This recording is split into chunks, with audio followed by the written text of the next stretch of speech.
very much. Well, good evening, everybody, and can I welcome you to this scheduled virtual Traffic and Road Safety Advisory Panel meeting. Present are members and advisors of the panel and council officers. Also present are invited members of the public who will be addressing the meeting. Other councillors may also be present. Can I refer members and officers to the published protocols for holding virtual meetings?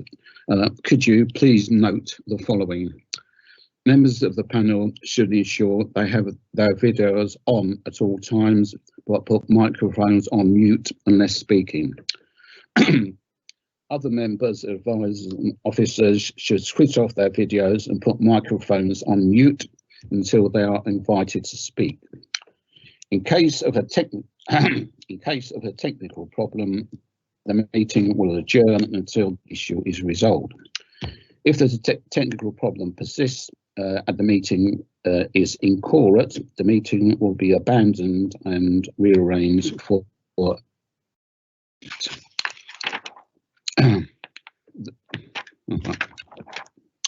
the meeting is being audio and video recorded and will be available to watch or listen on the website.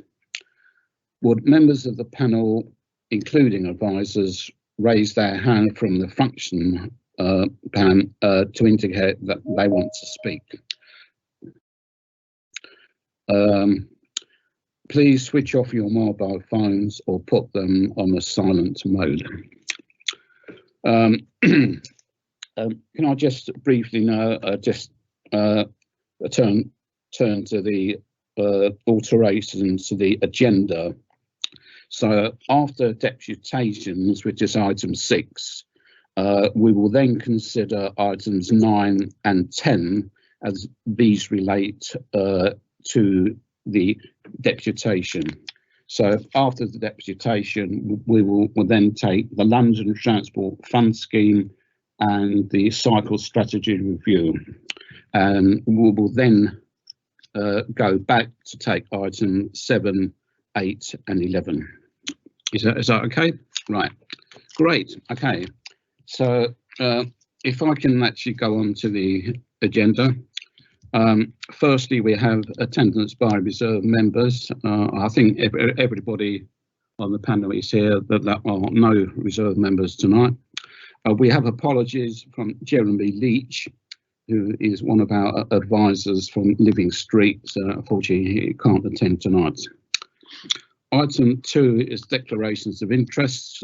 Declarations of interest have been published or taken as read. Are there any additional declarations of interest at all? Well, okay, that's good. Thank you very much. Item 3 is the minutes of the meeting we had on the 11th of January. Can we agree the minutes of those of the meeting 11th of January? Is that right? Great. Thank you very much. Agreed. All right, great. Okay, so item 4 is public questions. We have 2 public questions that are being accepted. There is a time limit of 15 minutes for the asking of public questions. So I have the first question from Minesh Joshi, please. Minesh. Hello everyone, Minesh Joshi here. My question is, I would like to understand what traffic calming measures the council can implement on Howbury Road in Cannons Park, and especially at the entrance to the park, where there are now a greater number of children, cyclists, dog walkers and pedestrians than ever before. Daily, and especially over the summer months, there has been an increasing number of people coming to use the park, and the entrance on Howbury Road has become far, far busier over the last few years. The park is now even more popular as people make the most of recreational facilities during the current pandemic situation.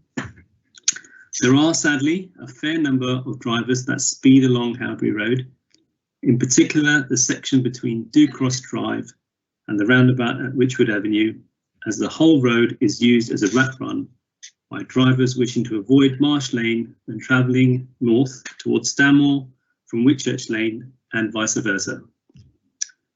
You may not be aware that the park entrance flows on from the gates on Howbury Road to the spinney on the opposite side of that road, and it can often feel dangerous for young families, dog walkers and cyclists to cross over as cars speed, sometimes extremely fast, past this section.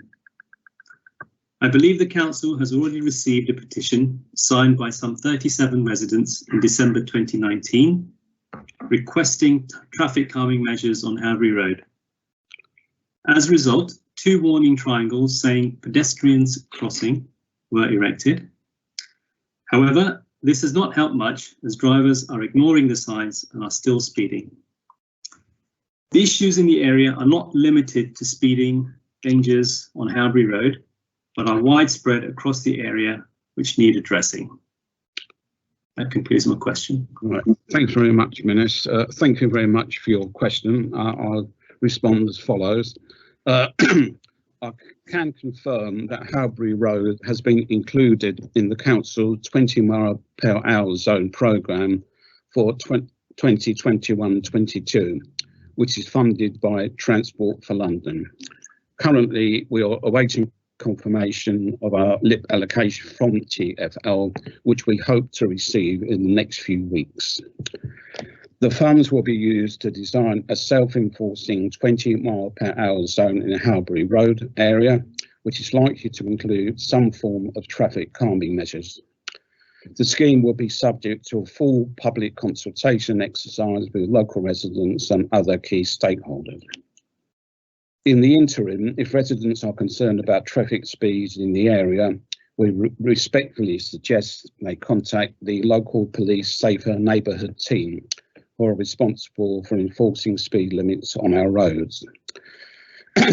With regards to the junctions which you have highlighted, there are already extensive double yellow lines restrictions in place at these junctions.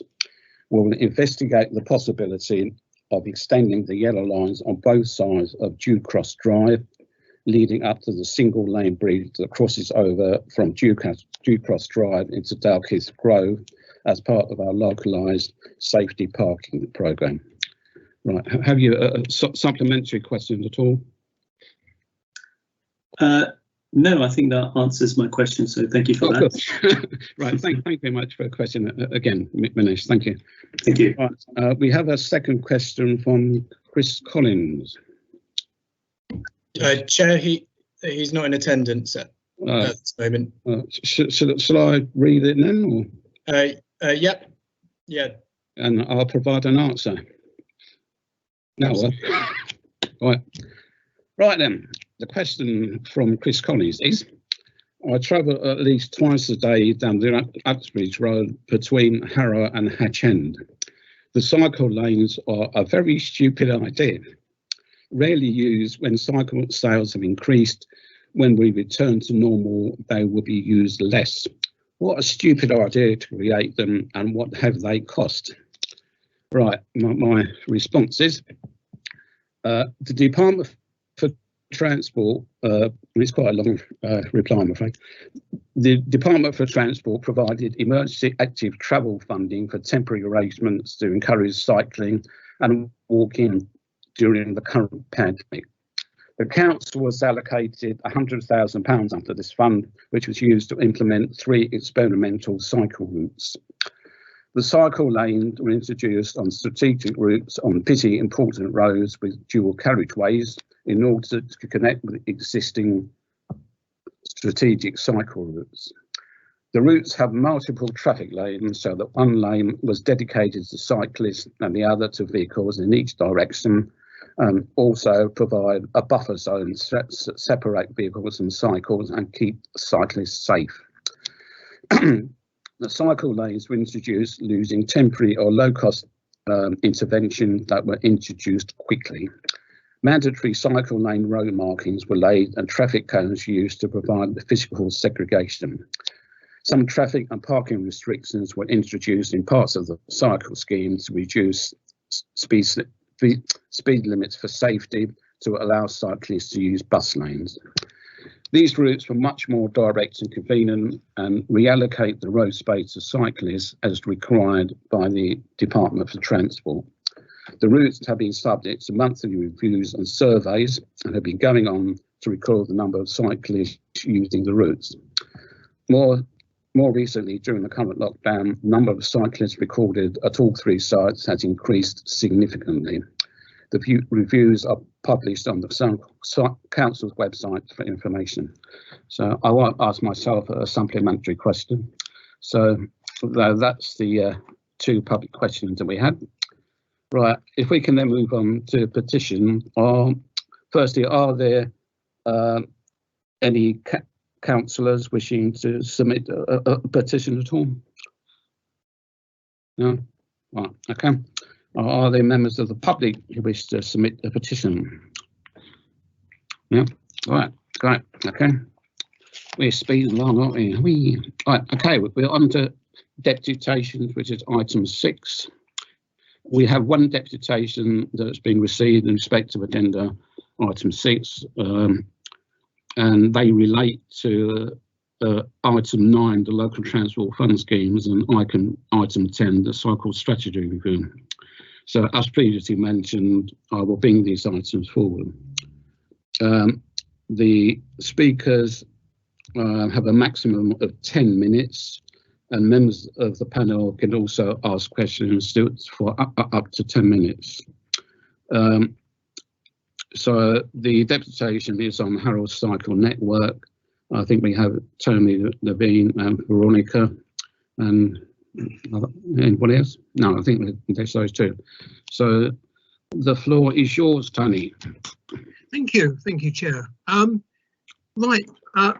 Firstly, for those of you who don't know me, a very quick introduction to myself. I'm Tony Levine. I'm the coordinator of Harrow Cyclists, and I'm a former trustee of the London Cycling Campaign.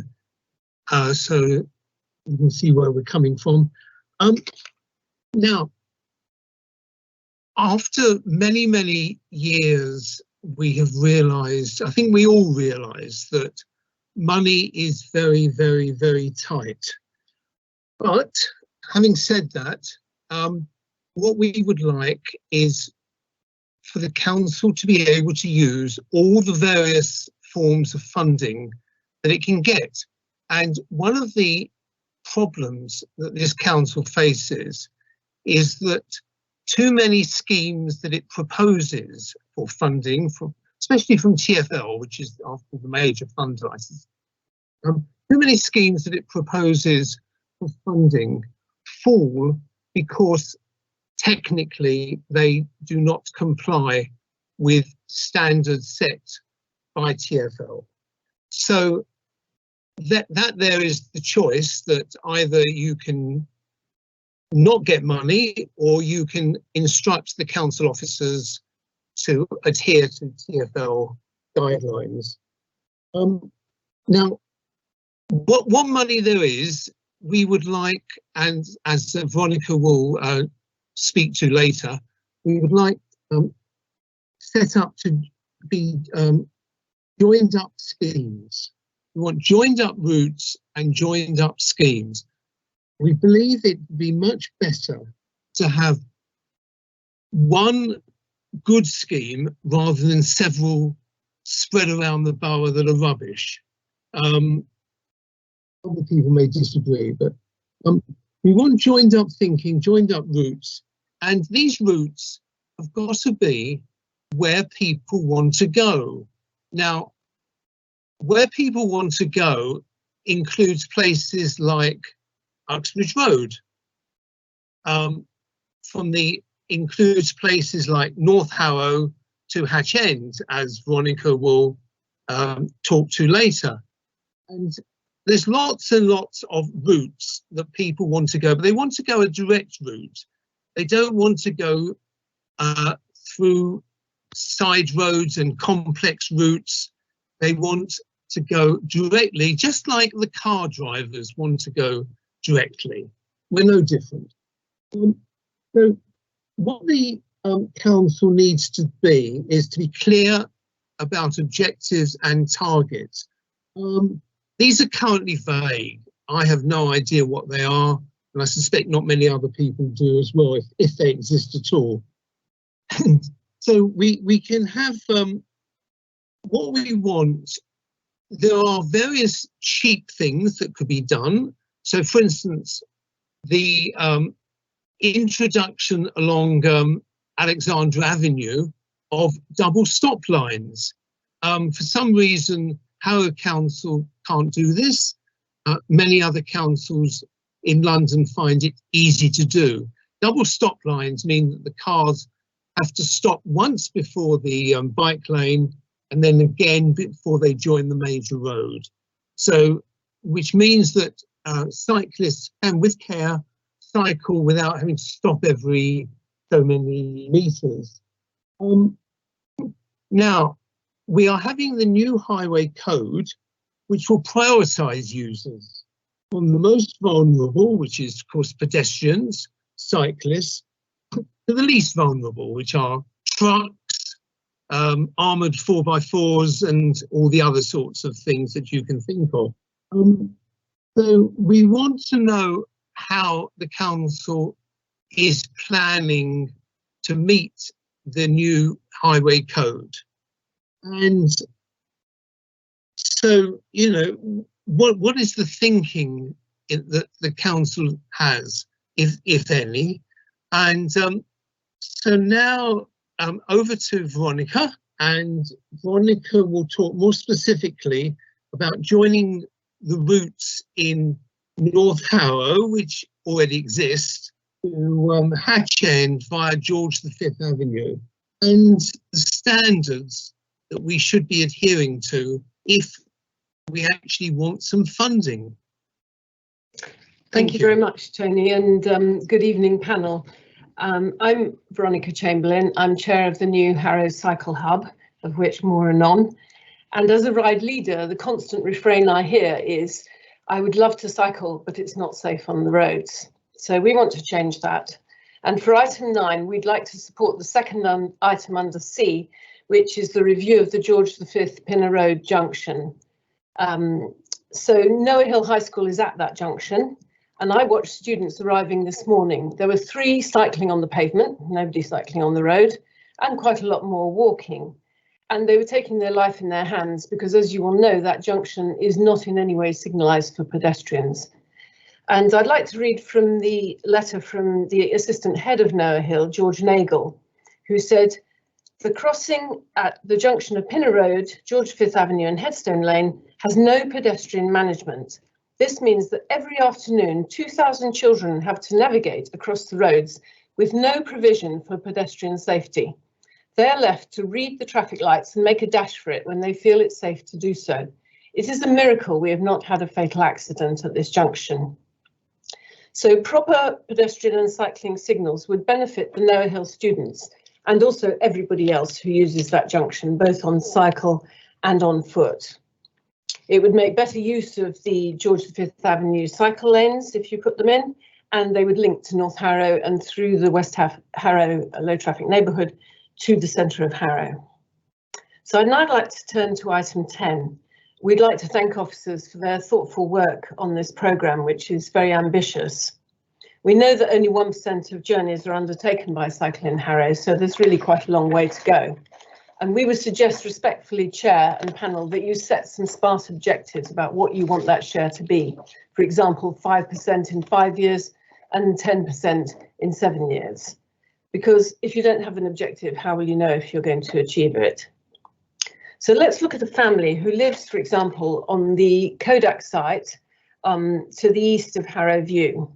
We know that there's 5,500 households being built in that development as a whole, and there will be very little parking, so they will need to walk or cycle. So maybe that family, one of them cycles to Harrow and Wealdstone Station on a nice bike which they want to secure in a locked facility. And you, Chair, and other officers will have seen the facility at Walthamstow Station, which means that cycles are safe, and that's very important.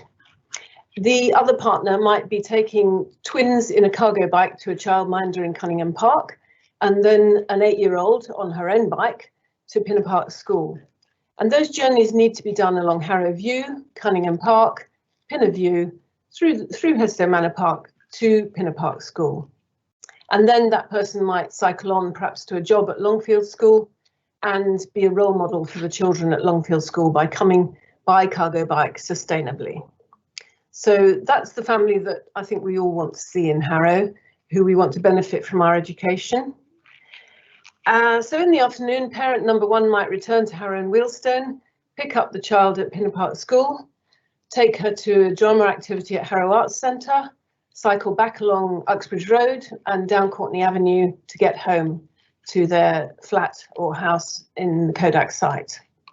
In the meantime, the other parent might come back from Longfield School, do their shopping in North Harrow, maybe visit their mum, go to Morrison's, pick up the child at the twins, in Cunningham Park, and cycle back down Harrow View across the Goodwill Junction, which we all know is dangerous and has no cycling provision, and then end up on the Kodak site. So the benefits of enabling that behaviour are huge. 2/3 of Harrow residents are overweight, but here parents and child get exercise in their daily life. They help prevent our key Harrow problems, which are diabetes and obesity. 2/3 of our adults are overweight and 1/5 of our children are overweight, which I think is shocking. So the parent at Longfield School, as I've said, is a role model for sustainable travel. The parents don't have to worry about parking, they save money because they don't have a car, they de-stress in the fresh air, and they have predictable journey times. But those parents are under pressure. They have young children, they have a timetable. Our journeys need to be as simple and quick as possible for those parents. So, panel, I would ask you, please think about the London Cycling Design Standards. Make sure your schemes, even if it's only one route, make sure it meets those standards, because then you will see change. Then you will be able to meet your SMART objectives. Make it safe for that 8-year-old.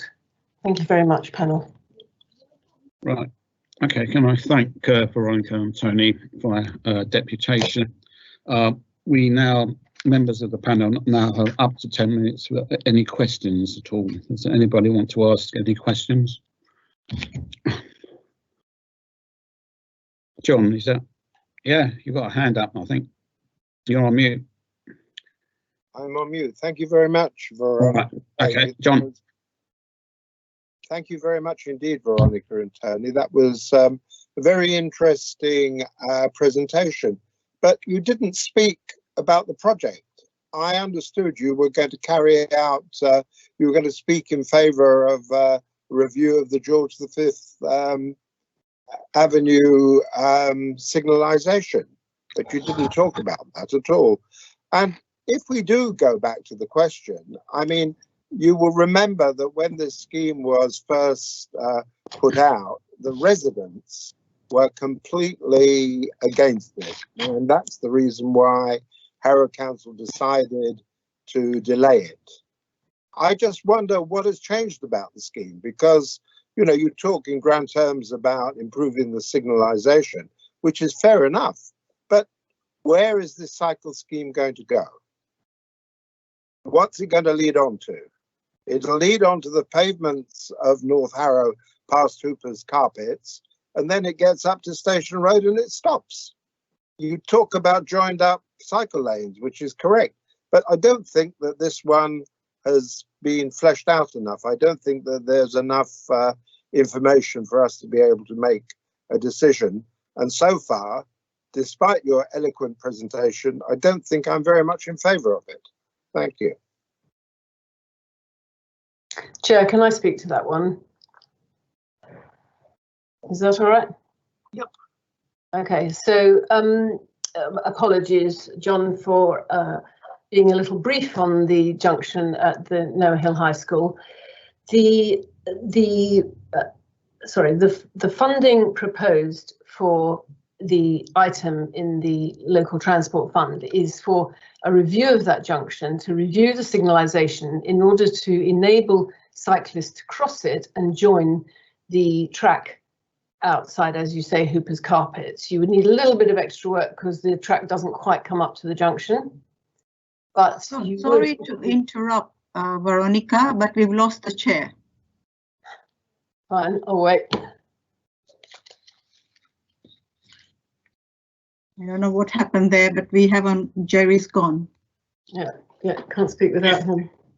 If I could just come in as the elected vice chair, thank you, Councillor Patel. You just beat me to it. So we just continue some order at the meeting as vice chair. I'll just briefly step in and agree with Councillor Patel. If we just wait a moment for Councillor Miles.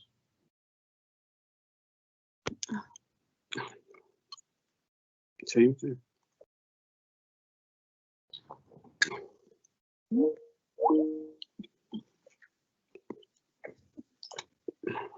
Councillor Miles, I think your microphone is on, but not your camera. We've just held the meeting momentarily. If you can hear me, it's Councillor Perry. Sean Mute.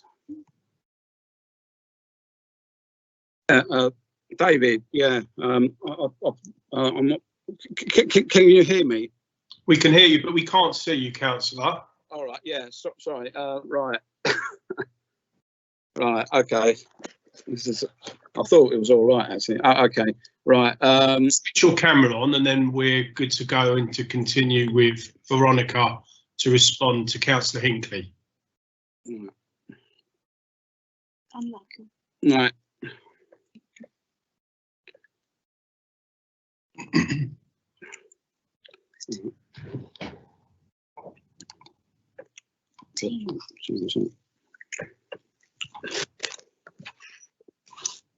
Yeah, sorry, yeah. Right, sorry about that. Yeah. Right, okay. Back to you, Councillor Miles. This happened at the last meeting as well. I've got a new thing from Sky as well. Sorry, so John, you would just put a question. Veronica, do you want to respond to the question? Yeah. All right. Certainly, Chair. Thank you. So I did gloss somewhat briefly over the item about Noah Hill High School and the junction. So if I might explain just a bit more in detail. The proposal is to spend £40,000 on a review of that junction as regards getting the cyclists who are going southbound, mainly, across that junction so that they can join the cycle lane at North Harrow. And so at the same time as reviewing that and enabling the cyclists to cross the junction safely,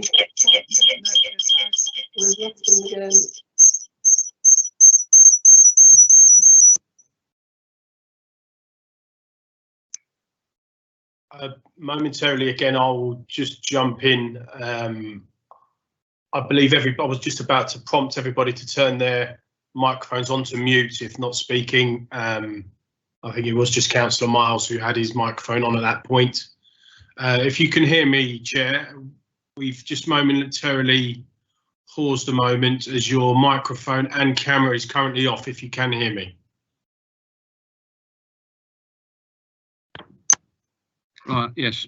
Okay, carry on. Sorry. Right, so the idea is that if you have a cycle lane coming southbound, and there has been quite a lot of discussion, certainly with officers and I believe with the people at Noah Hill High School, about using the service roads in order to enable teachers to park. So if you're coming southbound, you suddenly hit the junction and you cannot join the lanes which are on the other side of the road. So the idea is to review the signalisation of the junction, enable cyclists to cross that junction safely, extend the cycle lane slightly to the junction and enable people to come across safely, and at the same time, of course, give pedestrian phases to those lights so that the children in particular of Noah Hill High School can cross without taking their lives in their hands. So it would have dual benefits. That and I looked at this junction this morning and I was quite shocked. I also discovered there was no drop curbs on one arm. So it really needs a review, and that's why Harrow cyclists support it, both for pedestrians and for the cyclists.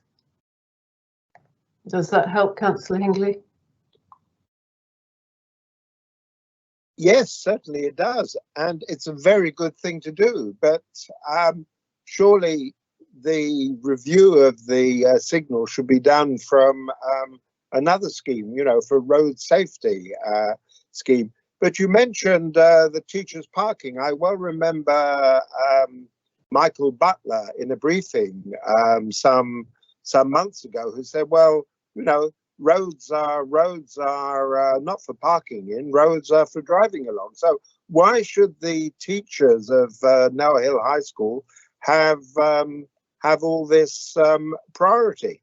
And one of the main concerns is that if people can't park there, then they're going to park in all the side roads, and that little area, particularly to the left of the southbound carriageway, all those roads are very, very small, and already it's quite congested. Thank you. Can I come back on that, Chair? Again, I'm just stepping in, Councillor Perry as Vice Chair. Councillor Miles, if you can hear us, your camera and microphone is off.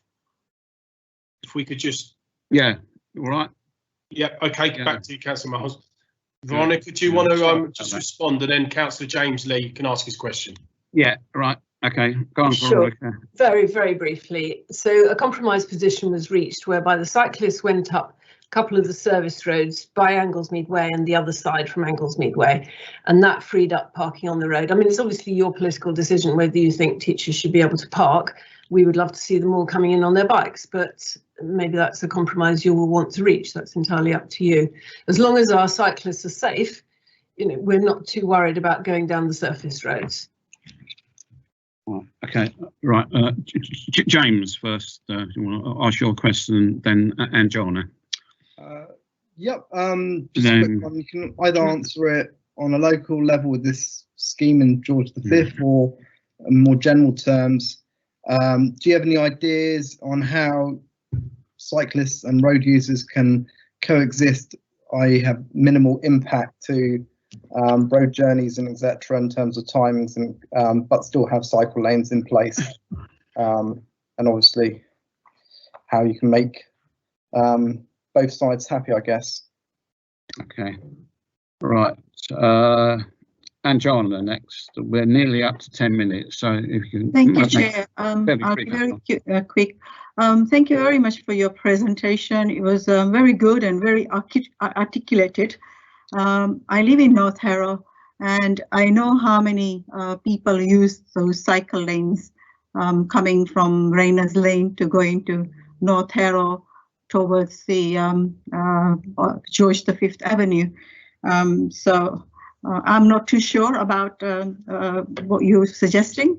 I actually also have a comments about what you said about how people are supposed to be cycling from schools and from all over everywhere. So if a mother has got more than one child to take to school, how is she supposed to carry her all children, you know, at one go? So I'm really surprised. I mean, and you also mentioned very good figures about diabetes, this, that, and the other. I myself is diabetic. I have no intention of going by bike anywhere because I cannot cycle, and I don't think my sister or my mother would cycle either. So I think we really need to look at, I know it's all very good and we all want to do that, but we are not, our demography and our roads and whatever doesn't allow us to do what you're suggesting. And I think we have to go by the people who actually live in this borough, because we can all have very good aspiration. I have got lots of aspiration, but I think we have to go with reality. Thank you. Right, okay, that's taken up to 10 minutes. So can I thank Veronica and Tony again for speaking to us and the questions. Can I apologise again for being cut off? It always seems to happen at Tarsat for some reason, or the other meetings I'll go to are fine. Right, okay, can we then move on, please, to, as I said earlier, we'll take now item 9 and 10.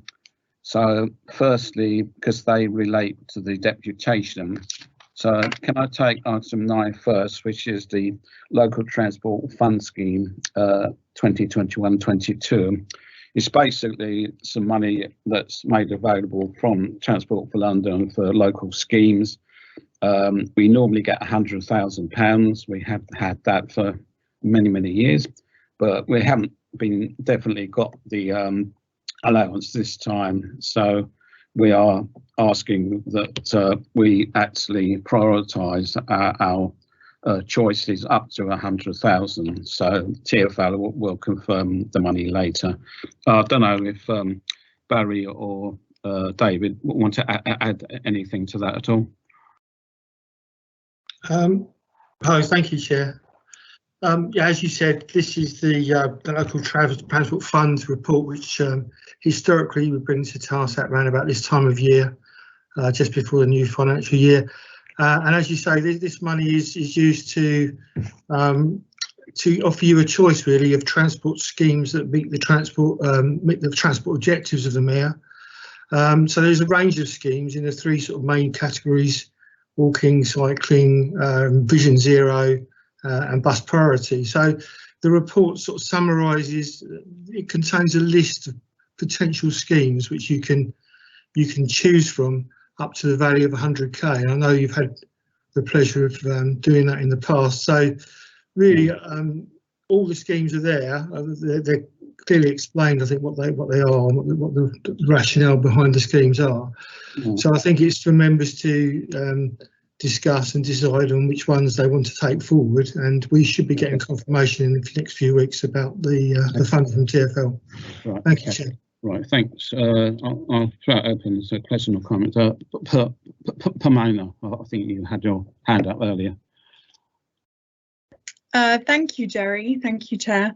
Thank you for this report. I think it's very thorough in terms of the options put forward, and the different levels of the equalities, public support, the cost, all of the impact of COVID-19, all of that has been considered in terms of the schemes put forward. What I'd like to do is propose a few options from the Labour group, if that's okay with you, Chair? Yes, yeah, why not? Okay. So in terms of the Labour group's proposal, we propose that we prioritise 4 main things that have been highlighted in this report. So if we look on page 78 in the report, all the options are listed there. The first priority for the Labour group is bus priority on Roxeth Hill, Lower Road, Shaftesbury Avenue, carrying out a review of the signalised junction layout and timings to improve bus improvement. The second proposal from the Labour group is on walking and cycling. So additional funds to be provided to local cycling facilities to connect the TfL cycle way from Station Road, Harrow to the Kenton Road in the Greenhill ward. And then the third is Vision Zero on Royston Park Road on speed reduction measures, because I understand we've had lots of petitions and thoughts in regards to that from constituents. And the fourth on bus priority, so introducing a dial-a-ride facility in Havelock Road in Harrow Town Centre.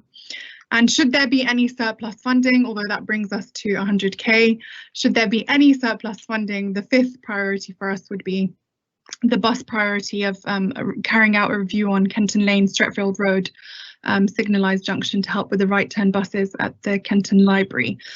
We believe that these options that we've just put forward are balanced, give you a bit of the walking and cycling, as we heard from the deputations provided by Veronica and colleagues, in regards to trying to get people out on their bikes more, but also prioritising bus movement, so allowing people who cannot walk and cycle to have improved bus timings in terms of signalised junction layout, as well as making sure that rat races across Royston Park Road, for example, are alleviated, so doing speed reduction measures there.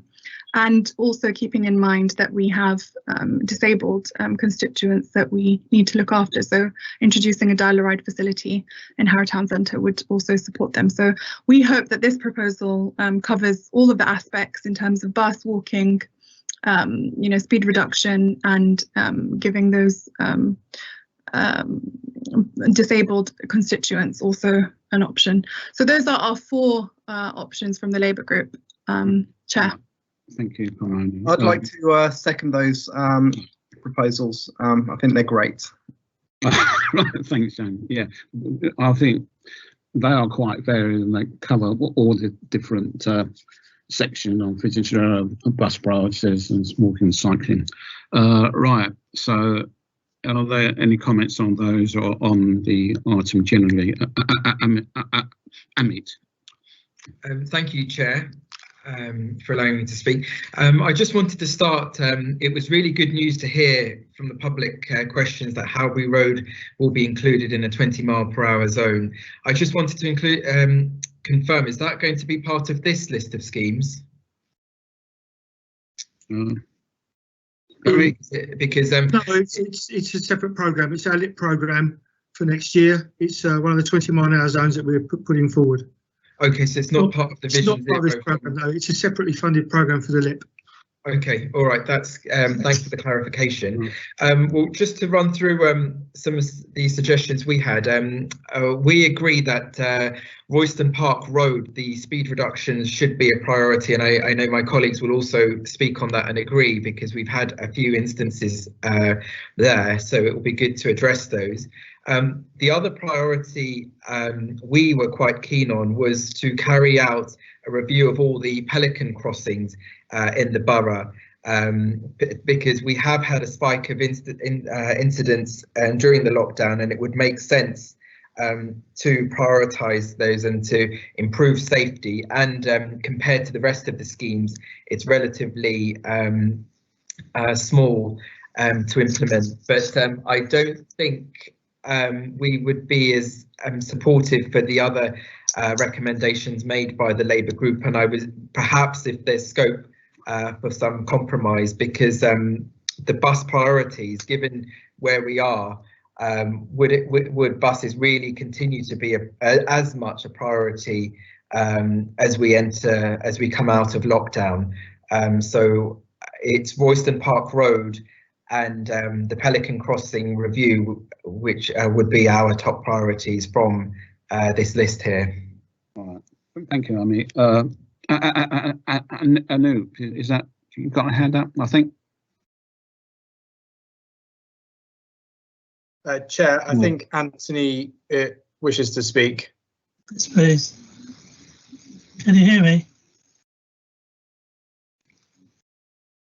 Can you hear me? Yes. Right. I support the proposal by Councillor Hassan.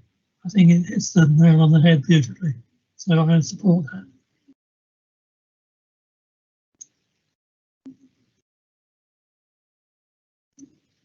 Yeah, I think the chair's fallen off. I think the chair's not in the meeting, David. Okay, so as we have done before, colleagues, if we can just hang on. On my screen, at least, I can see Councillor Miles is there, but sure. There we go. Yeah.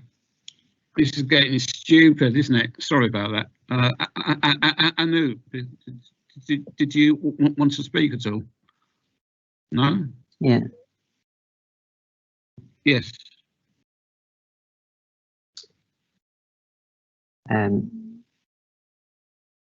Yeah, so I think my camera is not working, but you can hear me.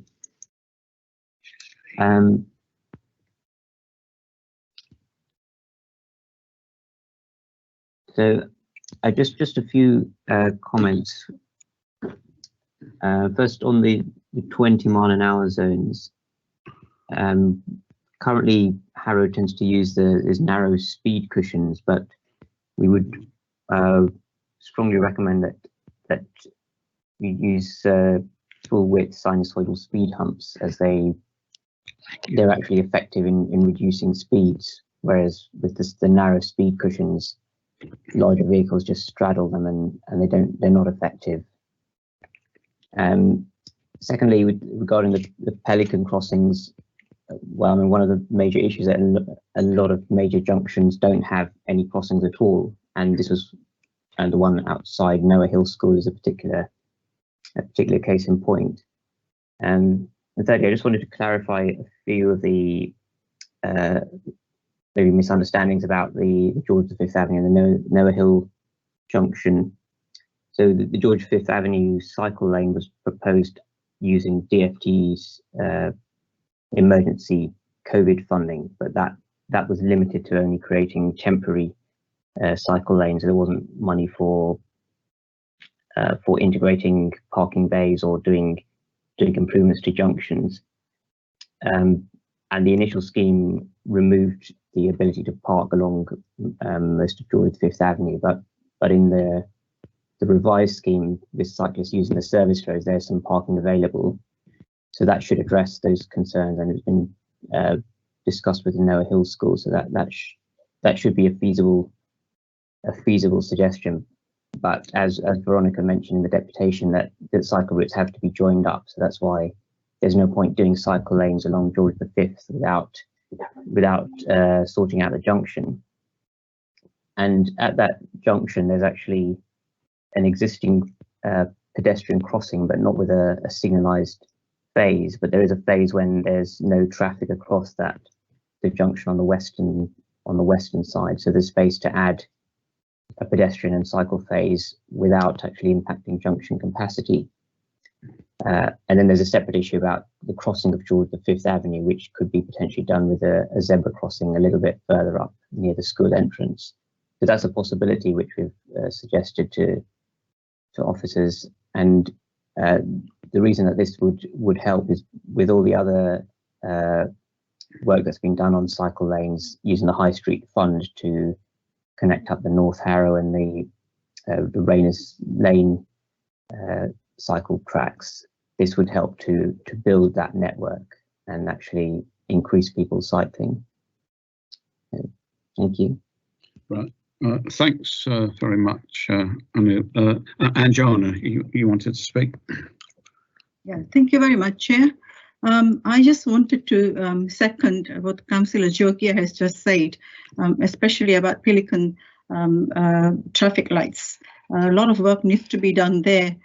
We've got one in North Harrow, which is also very dangerous. We've got so many schools around here, and that is one of the problems that we have. So I think for us, whatever Councillor Jokia has suggested is our priorities, and I second that. Thank you very much. Thanks, Anjana. Right, does anybody else want to speak at all? Yeah, just want to say, sorry. My hope is, and I think it will happen, is as we come out of lockdown, a lot of people will be using the bus networks to do local business, go to shops, restaurants, whatever it may be. So anything that we can do to make this easier for local residents and businesses is something which I think is great. So I support all the bus things. As for the Pelicans, yeah, that review would be great. Unfortunately, we've just got a finite amount of money that we can actually put forward. So if we had all the money in the world, or even a bit more, we would obviously put the Pelicans in, and hopefully next time round we can put that forward. Okay, great. Pamela, if you want to. Thank you, Chair. Yeah, okay. I just wanted to make a few comments in regards to what Councillor Jogia said. In terms of the Pelican Crossings, obviously we did consider that and think about whether that could be a priority. However, the Labour group feels that what we've proposed in terms of the bus and the walking and cycling, as well as the speed reduction at Royston Park Road, is a good compromise in terms of it covering all areas. But specifically on the bus priority, you might not remember, but Roxeth Hill and Shaftesbury Avenue, we've had lots of constituents complaining about that junction specifically, and the councillors from that ward actually introduced a petition. So I think that it's only timely for this time round for us to consider that and trying to alleviate those issues there. Those are the only comments I had, Chair. Right. Thank you. Amana. Was there any other? Amit. So just in response, thank you, Councillor Assad. I mean, given the fact that we're still not sure if we will get the full 100k, is it right for us to make that decision now, given the pandemic that we're in and everything is changing? Would it be possible to make this decision later, given priorities would change? Would that be a better solution for the panel? Or other than that, because the Conservative two priorities are Royston Park Road, which we're grateful are included in the Labour recommendations, but the Pelican Crossings was a top priority for us because it covers key points across the borough And so I take Councillor Assad's points about the incidents in Roxhead Hill, but perhaps another scheme can be substituted to incorporate this generic scheme for the whole borough. All right. Dave Perry wants to speak, I think. Yeah, Dave. Yeah, just to come in on what's been discussed. I support Councillor Assad's proposal, but in order to and the reasons as to why we've as a group have felt that would be the right way forward, and spreading it round, try to mix it up. It's such a small amount of money, but I've got a lot of respect for Councillor Joggia, and in order to try to cater to, and maybe I think he used the word compromise, we wouldn't necessarily disagree with some of the things he said, but we've only got a small amount of money of which we can spend.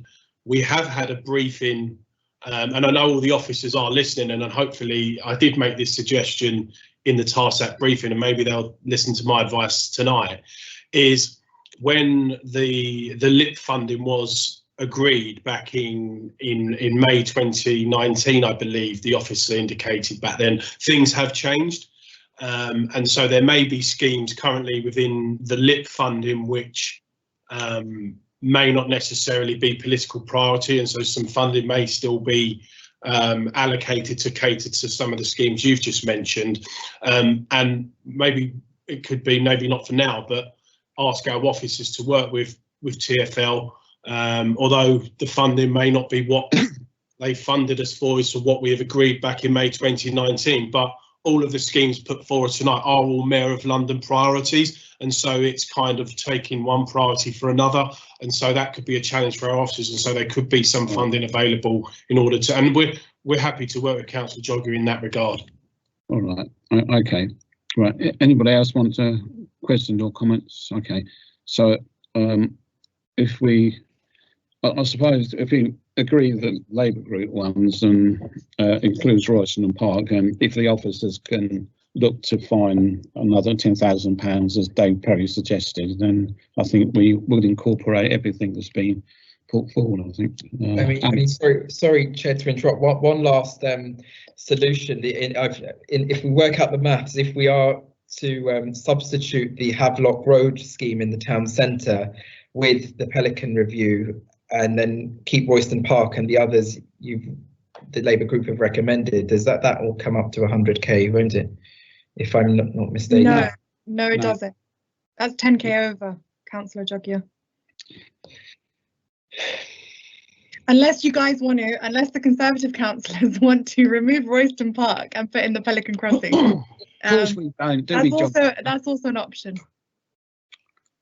Royston Road is a priority, so okay, so if we can agree, and then the officers will look at the priorities as suggested by David Perry, is that okay? Yeah, right, thank you very much for that. So if we can press on before I get cut off again. So the next item, as I said, the deputation also refers to this item, which is the cycle strategy review and cycling programme update. It's an information report. So can I ask David or Barry to introduce this fairly briefly, please? Thank you, Chair. I'll keep it brief. Right. So the report just provides an update of all the work that we're doing to try and deliver the cycle infrastructure for the borough. That basically is set out in our local implementation plan and also in our walking, cycling and sustainable transport strategy. So we have an aspirational network which is actually based on mirroring tube and underground railway links within the borough, so that you get better integration between cycling and other forms of public transport hubs, which has been shown to work quite well in central London, and we're trying to emulate in Harrow. So a lot of the cycle routes that are proposed you know, they have similar names. You've got a Jubilee route, you've got a Northern route, etc. The network is evolving as we develop schemes, and there is some minor amendments to the aspirational network shown in the report. So one of the appendices does set out those changes so that you can see what the proposed network is. There's only a few minor changes, but they are basically they're following similar routes, but they're adaptations to try to extend and improve the network. The report also summarises the main areas that we're looking to develop. So we have the LIP funding does support the delivery of the routes, and there is quite a lot of money dedicated to developing the cycle infrastructure within the LIP. So it is a priority within the council's LIP. But we also have funding that is supporting the development of the network. The High Street Fund that you're familiar with, which is mainly focused on improving high streets, does also have an element of improving links between these high street areas and improving cycle routes that will connect them up. So that is work that is going on at the moment. We also have a cycleway route, which is supported by Transport for London. This is the route that runs from Harrow Weald all the way through north-south through Wealdstone down to Harrow Town Centre and in Kenton, and is being funded by TfL mainly because it is an area through their strategic cycle analysis that shows that there's a lot of potential for increased cycling along this particular route.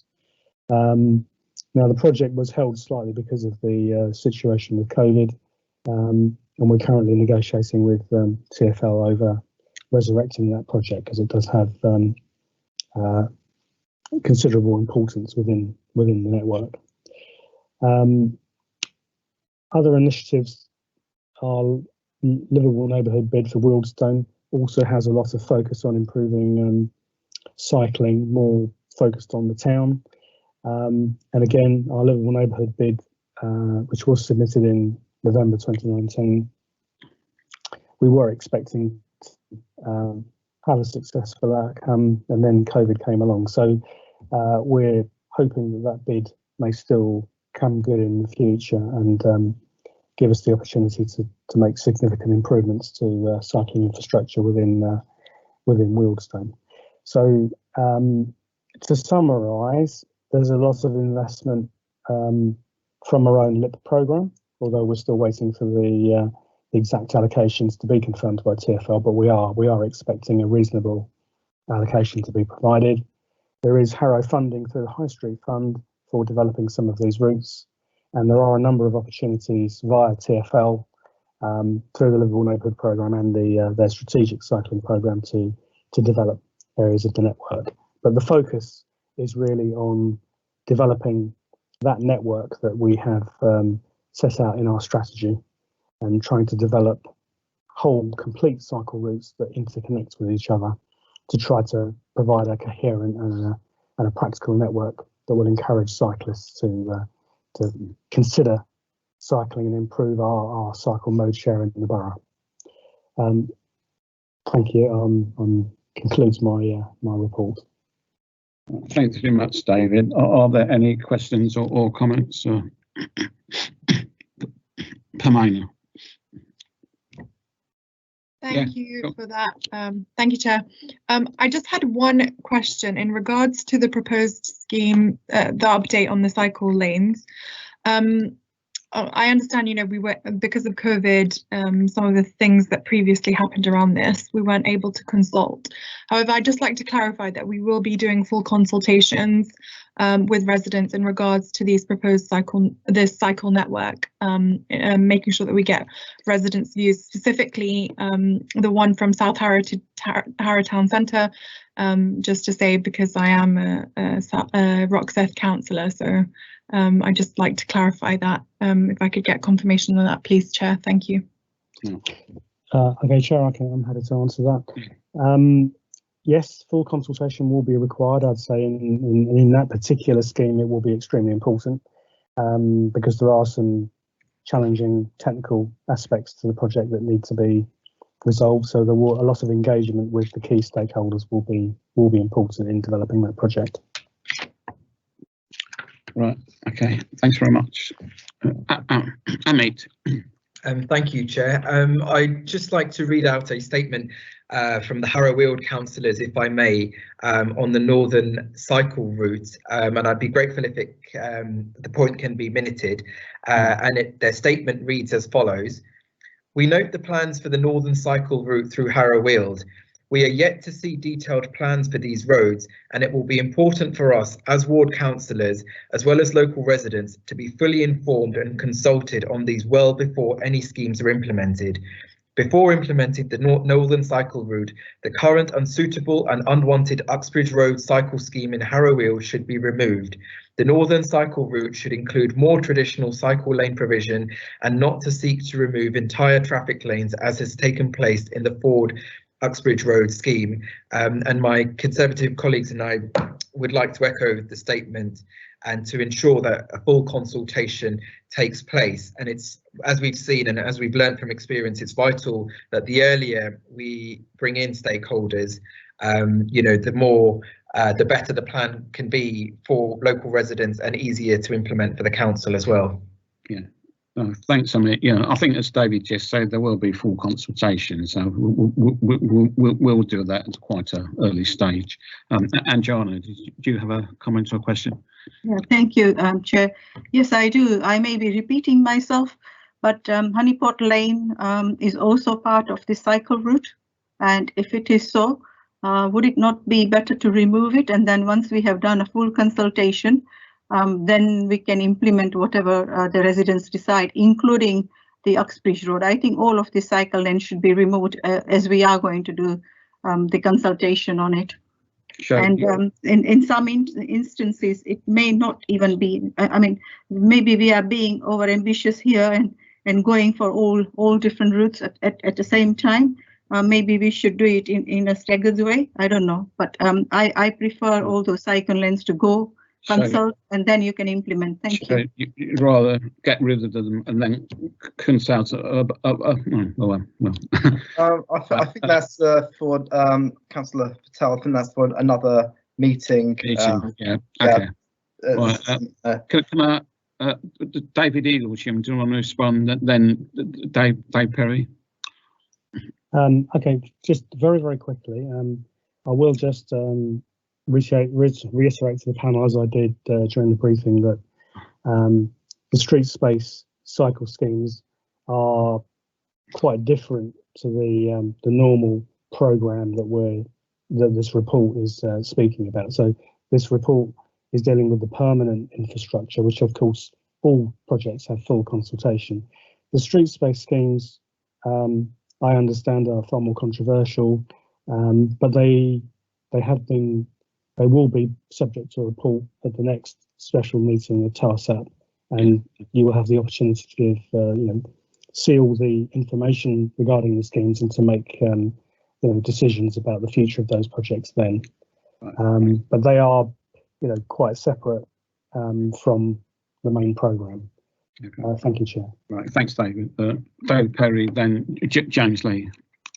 Yes, thank you, Chair. My comments is following on from Councillor Hamana Assad with regard to consultation, and I know we've had the confirmation around widespread consultation. I think the portfolio holder, Councillor Palmer, has indicated that on the LTNs and some of the other schemes, which we've already talked about, and the street space, etc. But I think it's important as a panel, especially while we're being recorded, to acknowledge what has happened over the last 6 to 10 months. I think there has been huge input from members of the public around our scheme. And can I just say, this report, a lot of it is really ambitious and probably gets huge amounts of support from us.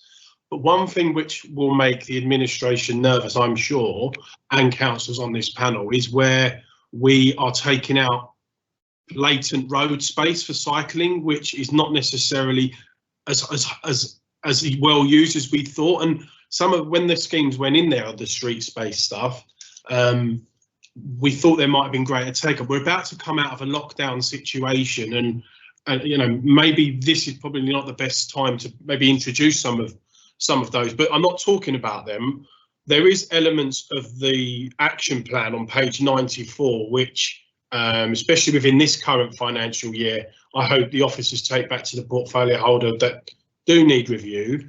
And I do want to just reiterate, and we do want to be seen to be listening to the public. And I go back to the last TARSAT meeting, Chair, where we had feedback on the programme review from Street Space and the 3 particular street space schemes where we took out blatant road space.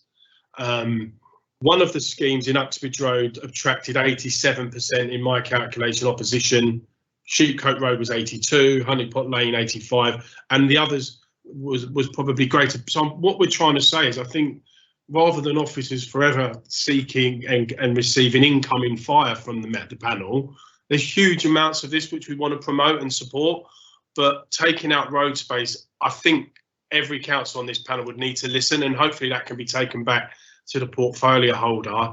That we want to support the agenda and the Mayor of London and healthier living people, but it's important to listen to, and those figures and percentages I've mentioned speak for themselves, and hopefully the review, not just of the LIP, but some of this programme, should it impact on contradict with some of those figures, to only go and consult, we only know the result we're going to get anyway. And so that's not being anti-cyclist, it's being pragmatic as councillors who represent communities, schools, walkers, cyclists, motorists, hard-working people, businesses and the like. And so hopefully that can be fed back as well.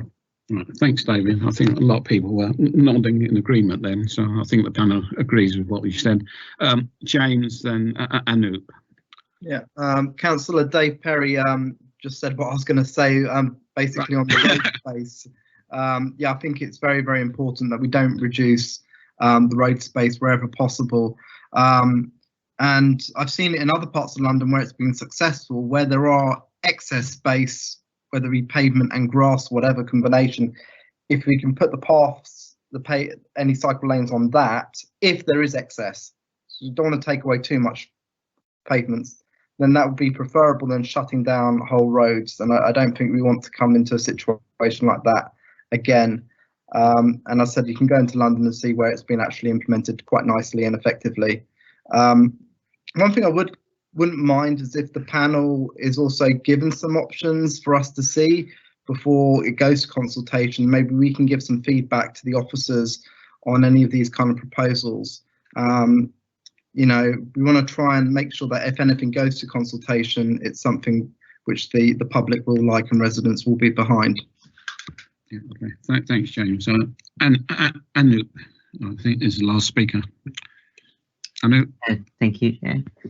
We're just commenting on the street space cycle scheme. So these, so in order to enable people to cycle, you need to provide safe space, and the space needs to be separate from motor vehicles, and that may be difficult to find on along some roads, but on these roads that is the excess space is the spare motor vehicle lane, because these are sections of dual carriageway which are in an otherwise single carriageway motor vehicle route.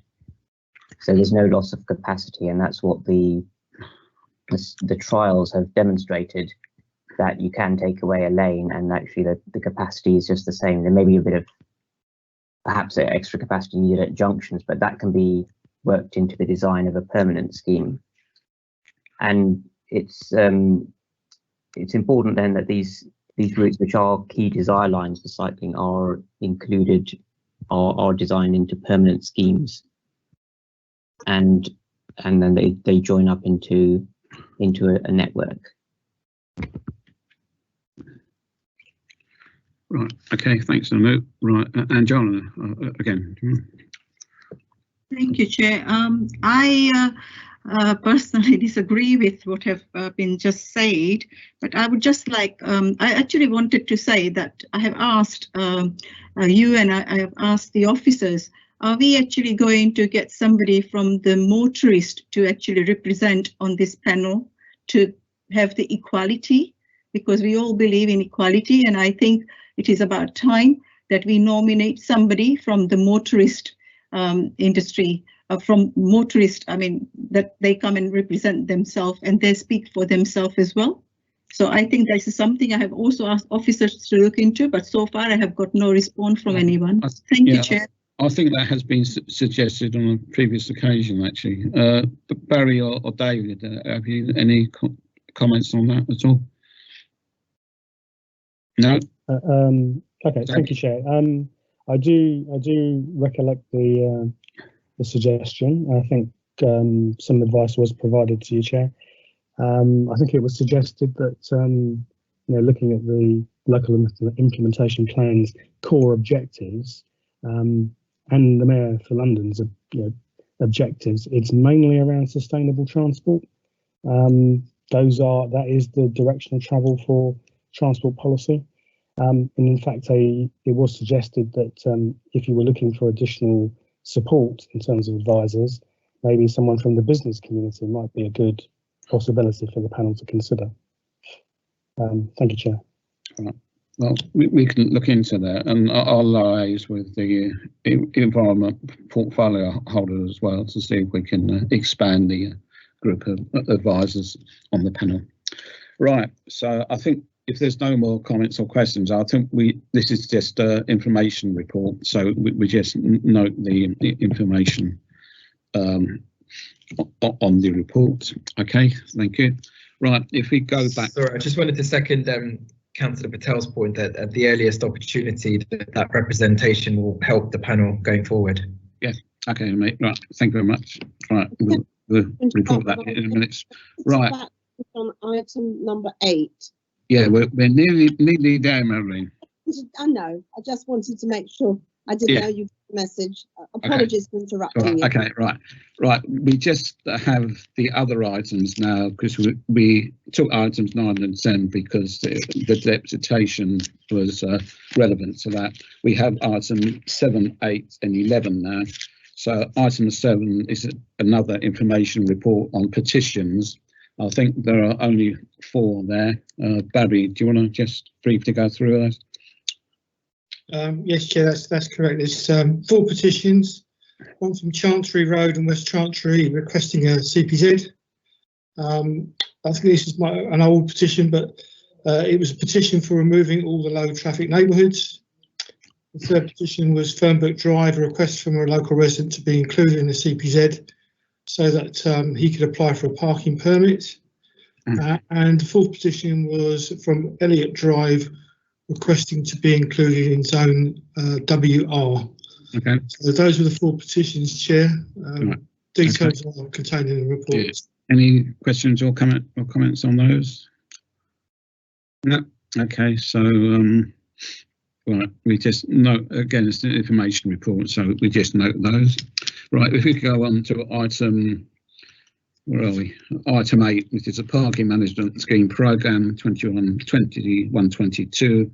So again, it outlines the ones that we've agreed to do, and also some of the ones from 2021 are being carried over because of the pandemic. So they're noted as well. Again, Barry or David, can you briefly introduce the item? Chair, may I make a point regarding the Grimsdyke Road Hallam Gardens one? It's exactly the same point that I tried to make at the briefing, but it doesn't actually say, as far as I can see with my limited English, that there will be statutory consultation as far as that scheme is concerned. And I would like it minuted, at worst or at best, the wording changed to say statutory consultation, please. Right. Okay. Right. That will be noted in minutes. Thank you. Barry and David again, if you want to just briefly introduce the item at all, please.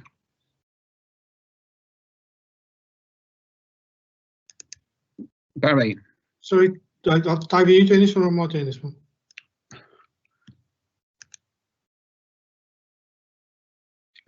Sorry, apologies, Chair. Which item are we now doing? Item 8, David. Sorry. Okay, that will be for me to do. My apologies. Quite exciting, don't you? Okay. Right. So this report is the report that you receive every year to recommend, well, to basically assess all of the parking requests and issues that we receive during the year. We take stock of where the parking programme has got to this year, consider new requests for schemes, and then recommend, based on assessments and priorities, a programme for you to consider. So this financial year has been quite difficult with COVID. What has resulted in is quite a slow delivery of schemes because of the additional complications in undertaking consultations and making decisions. And there have also been a few schemes that have where there hasn't been support for proposals. So what we have ended up with is a number of schemes that are rolling over from this year into next year, which still need to be completed. A couple of schemes where the main control parking zone projects are not being taken forward, but they're sort of more minor localised controls that are being taken forward separately.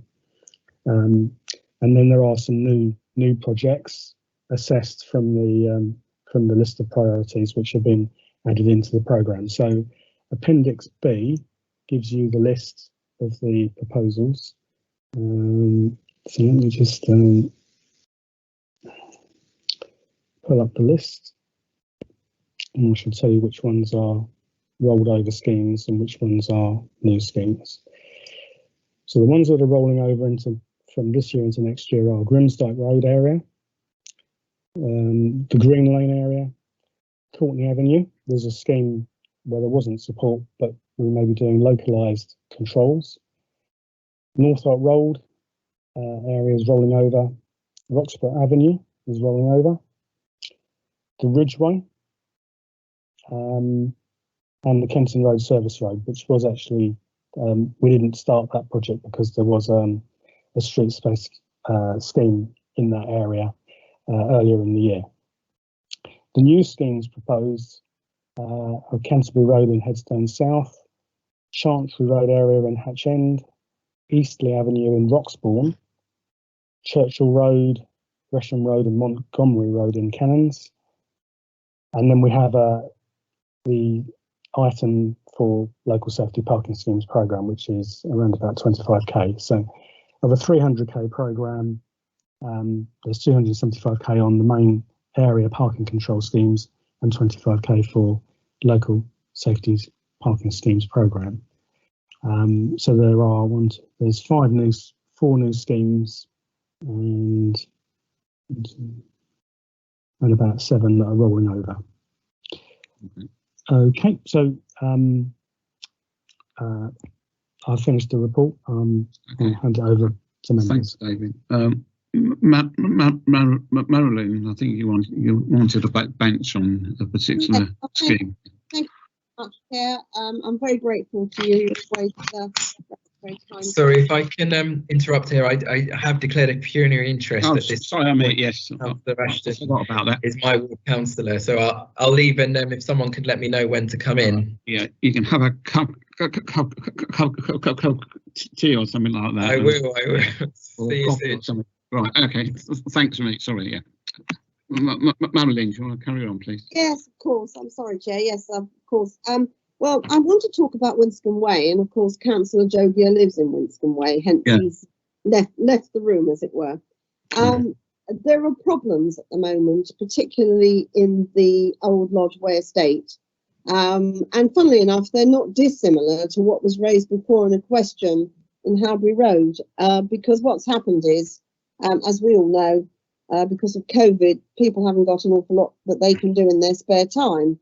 And so what they're doing, and absolutely rightly, is going for nice, long, healthy walks in our beauty spots. And the Bentley Priory Nature Reserve is clearly a beauty spot.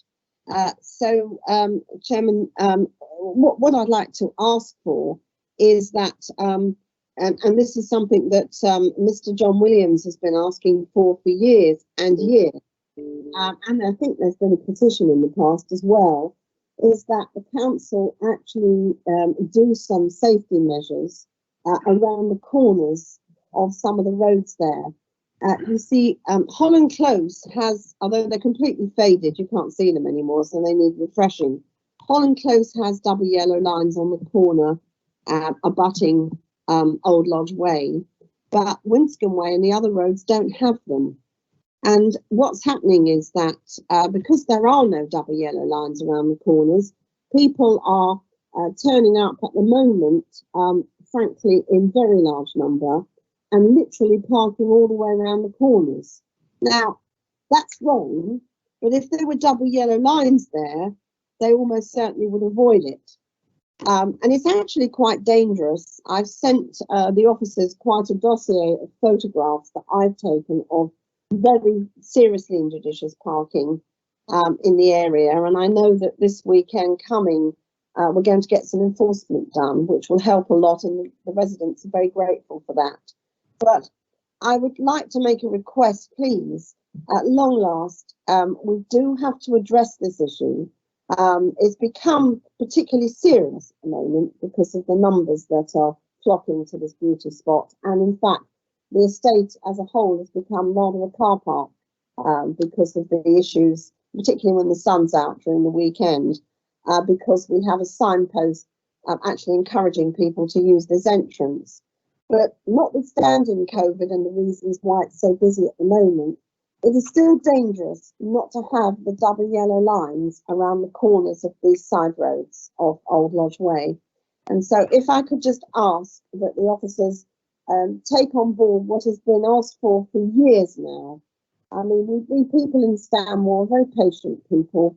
You know, I don't think that the residents living in Old Lodge Way and Winscombe Way and the roads are particularly unreasonable people. But there is a problem. We do have an issue around safety. It is difficult to come out into Old Lodge Way from these roads, particularly if the whole corner is parked up with cars.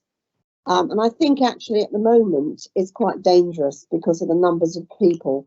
So I'd like that minuted, and, you know, can we please add that to our safety programme, to that pot of money? I know we've got other pressures, but this has been something that has been talked about and asked for years. In fact, at the last meeting, John Williams, who happens to be the chairman of the Stanmore Society, wanted to make a deputation, but it wasn't the right meeting because it was a special meeting and he couldn't do tonight. So I said that I would come along, as it were, figuratively, that is, to this virtual meeting and put in a good word for them. So can I sort of have some assurance that the officers would now take on board what I've said and do something about this? Because we just can't leave it like this. It's not right. The area is heavily used during the weekends, and it is dangerous. I couldn't come out into Old Lodge Way from Winscombe Way. I found it really difficult to get out with all the cars parked on the corners. Thank you very much, Chair. Thanks, Marilyn. David or Barry, can you comment on that at all? Please. Yes, certainly, Chair. We'll certainly have a look at it through our local safety parking programme, which obviously we have funds available to do that. We have a criteria which is approved by the panel. So yeah, we'll definitely go down and have another look. Right, thank you, Barry. Thanks so much, Marilyn. I'd be socially distanced, very happy, you know, to be masked up and meet you there. I'm very, very happy to meet you there, that we could go over it together, because if we can't carry on like this, it's really dangerous now. And thank you so much for your time, everyone. Okay. All right. Okay. Thank you. I've got to. Chair, sorry to interrupt. May we vote on item 9's recommendations? Sorry, Chair, can you bring Amit in, please? We agree. David?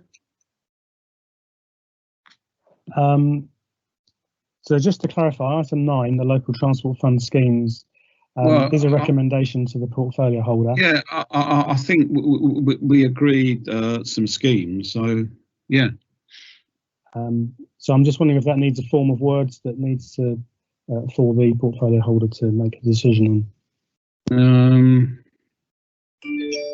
Well, we've considered some options in Appendix A, and we've agreed some recommendations to the portfolio holder. So, yeah, is that okay, Andrew? Yeah, as there's no objections. Yeah. All right. Great. Smashing. Right. Where were we? Oh yes, right. We're on parking management. So I've got Anu, and I think it was James. Yeah. Anu. Anu. I'm happy not to say anything. Anu. I didn't have my hand raised. Sorry? I didn't have anything to say. Oh, right. And James, you haven't either. Oh, good. That's right. Okay. Is there anybody else who wants to make any comments or any questions at all? Oh, actually, one thing I would say. Oh, you do, Dan. Right, I'll always say if we can get some more money, we can do more schemes. So, yeah, it's a very small amount of money. We've got to do everything that we'd like to do, and yeah, if we had more money, we'd do more. Okay, right. Thanks, James. Okay, so can we agree the recommendations as set out in the beginning of the report then? Yeah. Right. Thank you very much. Amit, you're back. Oh, hang on. Hi. Sorry. Yeah, I hope I've not missed much, but I just wanted to quickly go through Appendix B. I'm not sure if my colleagues have spoken already, but starting from the beginning, the list of schemes from last year, Councillor Hinckley's already mentioned the amendments to be made just for clarity on the Grimsdyke Road scheme. Yeah. And then moving on to the next page, the Ridgeway area parking review. I know Councillor Patel will speak on that, but just as the panel knows, September Way has had a number of issues in the past, and it's just important that these September Way is included some way, because when this proposal on the Ridgeway goes ahead, it's going to have a knock-on effect on September Way. So we just need to align the schemes, and I know Councillor Patel will speak on detail on that. And then Kenton Road, again, the Kenton Road councillors have asked if they could be included in the schemes, and to make sure that it is the long-term commuters that the scheme targets, and not, it doesn't, you know, badly affect the shopkeepers, you know, turn away people who are coming to the shops. There was one scheme that I wanted to mention, which was Dennis Lane.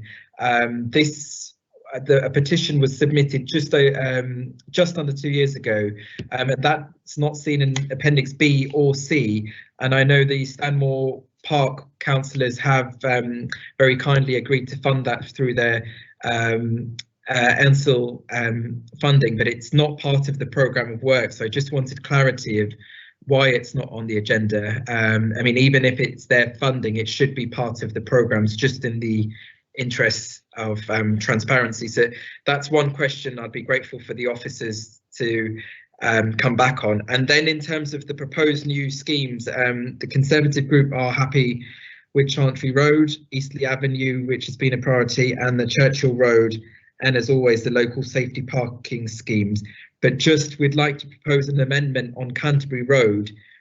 Given everything that's happened with the LTN schemes and the movements in the area, it might seem a bit premature to put in a scheme, given that so much happening in the area, and we'd instead like to propose the scheme 41, which is Melrose and Kingsley Road instead of the Canterbury Road scheme. So that's just a summary of our thoughts, but I know my colleagues will jump in just to elaborate.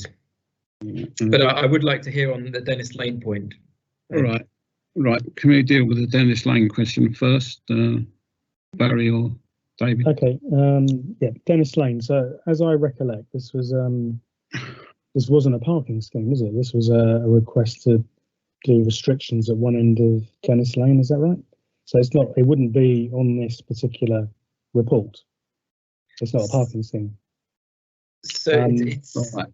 In terms of the status, I understand. We're expecting to do the project. It's just that the NSOL funding, I'm still waiting for the confirmation of the release of the funding. So it's only a technicality. The scheme can be taken ahead as soon as that technicality is resolved. So I can take that up with the service manager who looks after the NSOL funding for and give you an update if that would be helpful. Okay. Right. Yeah, an indication of timelines would be helpful, and whenever it does and whichever program it falls under, can we just make sure it just goes through the papers just so that it's minuted, you know, for transparency as well. Right. Okay. Right. Thanks. And John, next. Thank you, Chair. There isn't a lot to say, but everyone, I think most of the officers are aware of the problems that we have in the Ridgeway, which is obviously caused by somebody who used to live there and had a garage, but he still have a garage and he parks his cars down that road. And the petition was also presented by my colleague Meena Parmar and the residents. So we all know that this has been a problem for so many years, and it has come on the list, but it hasn't kind of quite made it there this time around, unfortunately.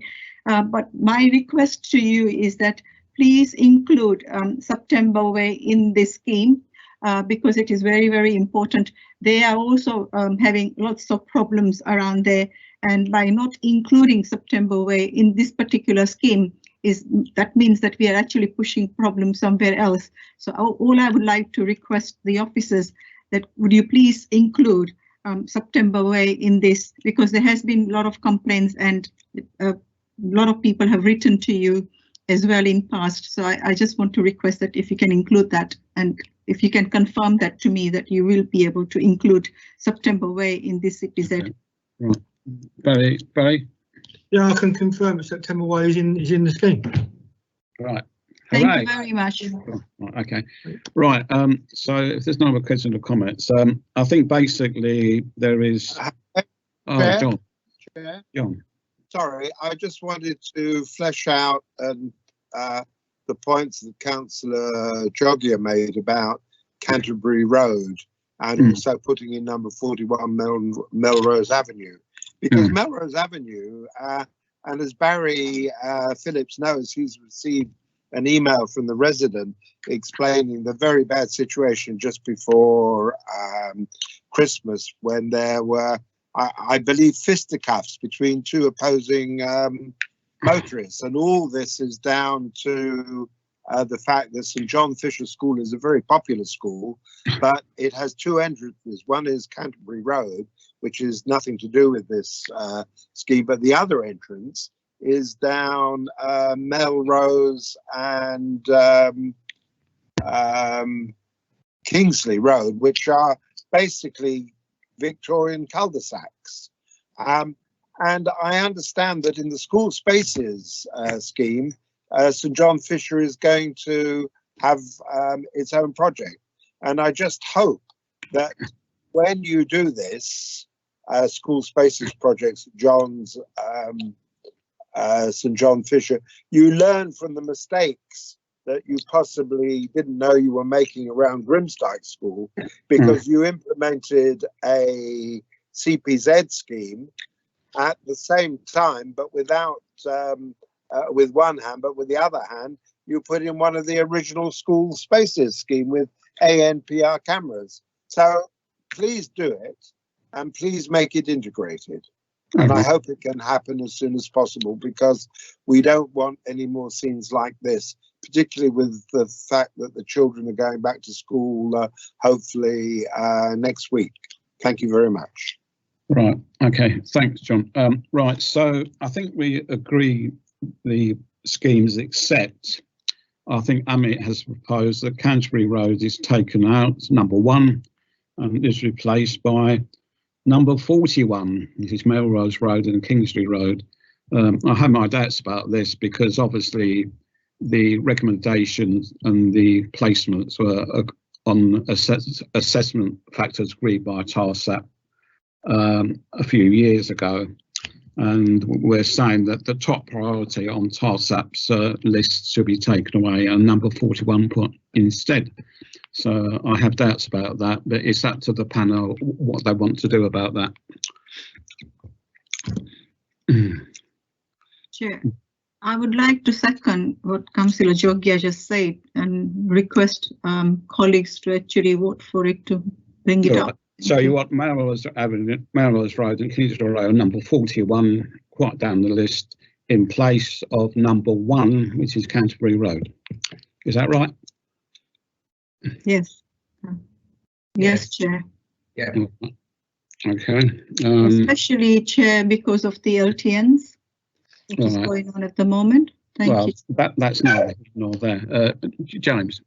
Is it possible to agree everything but apart from Canterbury and bring this to another TARSAP meeting, so I've got some time to review the proposal appropriately?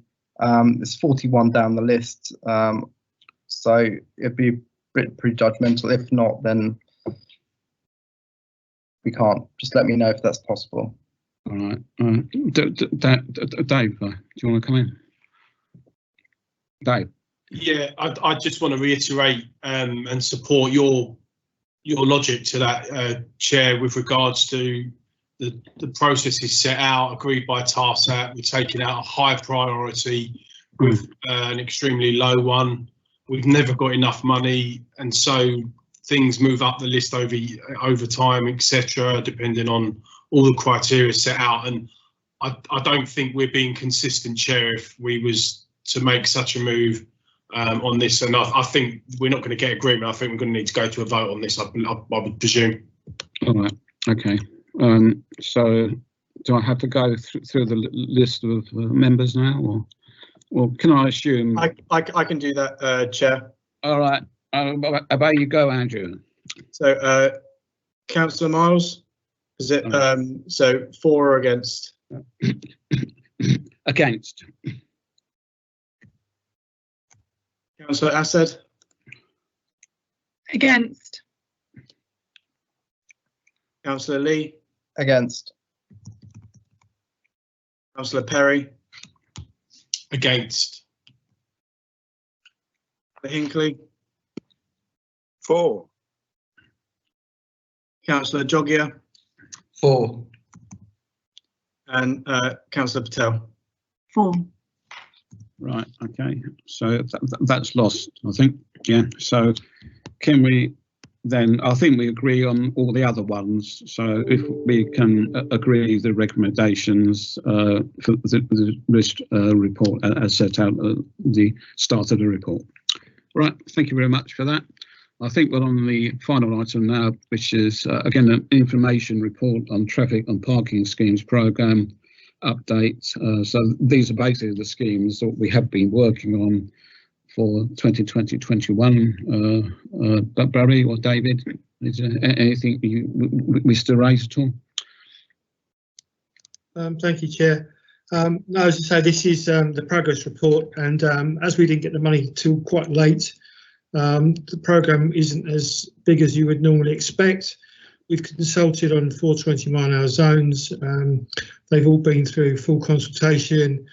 We've had approval now to construct the schemes. The orders have gone off to the contractor today, and we've got one other scheme, which is the Stretfield Road zebra crossing scheme, and that also got widespread support, and that's going to our contractors to build within the next 2 or 3 weeks. I haven't really got anything else to say, Chair. The rest of the report just talks about where we are with the rest of the programme. Thank you very much. Are there any questions or comments on the report too? Yep. Right. Well, thanks very much, Anna. I think that was the last report. So I don't think there's any other urgent business that I've been notified about. Can I just remind colleagues that the date of the next meeting, there is a special meeting on the 22nd of April, and that will be discussing the LTNs. So can I thank you very much for your attendance tonight, all the officers and members and advisors. And the night is still young, it's only about 8:10. So that's right. Right, thank you very much again then. Right. I'd like to thank,